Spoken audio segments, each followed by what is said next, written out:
Ano po ang nararamdaman ninyo? Ano ang nararamdaman ninyo ngayong araw? Una muna, magandang patanghali sa inyong lahat. So, gusto ko lang mag-share.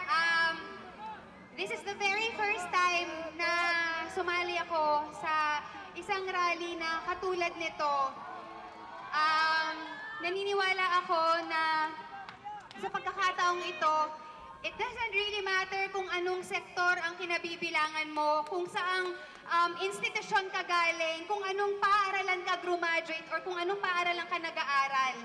Ngayon, lahat tayo nandito dahil tayong lahat ay mga Pilipino. At bilang Pilipino, may karapatan tayo ang bawat isa sa atin na malaman ano ba ang nangyayari sa pera, ano ba ang nangyayari ang sitwasyon ng ating bayan. Para sa akin, importante na may managot. Hindi pwedeng wala eh. Kasi ilang beses na itong nangyari. Ilang revolusyon na ang pinagdaanan natin.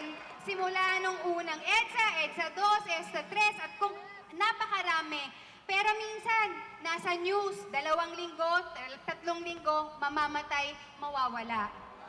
Dapat, hindi na natin to pwedeng palagpasin. Lahat tayo naghihirap, lahat tayo concerned sa ating bayan. Gusto natin na maging masigla, malakas ang ating bayan, hindi lang sa ating mga sarili, pero sa susunod pang saling lahi. Hindi naman to para sa atin. Ano papamana natin sa kanila? Utang? Yun ba ang gusto natin? There has to be change. Change has to happen. Sabi nga nito, ang lupa ay buhay. Ang buhay ay hindi kalakal. Tama! So dapat, huwag tayong tumigil. Collectively, may magagawa po tayo. Hindi ito kilos ng iisang tao lamang. But we have to work as a country. Tayong lahat, as a people, kailangan pong kumilos tayo. Kailangan po na marinig ang boses natin na gusto nating baguhin ang sistema. At syempre gusto natin na may managot. Gusto natin na makulong ang korap. Maraming salamat po. Maraming salamat.